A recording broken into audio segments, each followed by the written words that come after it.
There once was a girl who had a friend that lived in the shadows. 75 years after World War II began, and as the memory fades, the younger generation is seldom aware of the atrocities of that period in history. In an era in which less children read books, the film adaptation of the best-selling novel The Book Thief tries to change that. I thought it's important that we took a different perspective on it, and this film may be seen by a lot of teenagers who aren't aware of just what happened at that time.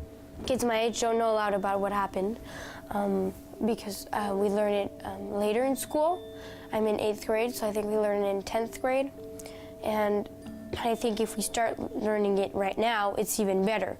The Book Thief, released now across the Middle East, tells the story of the illiterate Liesel, who is sent to live with foster parents in Nazi Germany and gradually falls in love with the written word.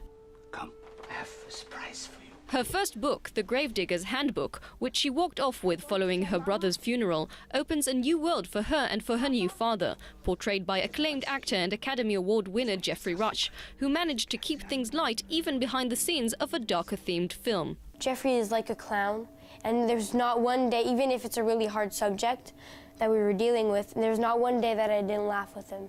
The time of extreme danger and evil is given a fresh perspective through acts of innocence and kindness depicted in the feature. In a scene which follows the infamous burning of the book ceremony, Liesel can't help but steal, or rather save, a single book from the ashes. We all knew that this was an important film to make, and there's a gravitas about it, which is, which is deeply felt.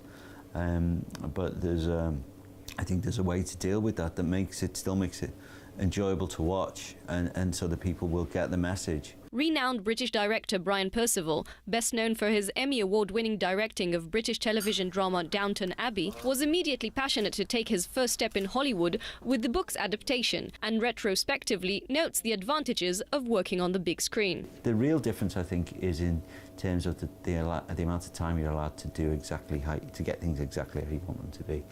Television, and this isn't to dismiss it in any way, but by its very nature, has to be quicker. So it allows a director a little more space and freedom to mould the scenes into something that they really want.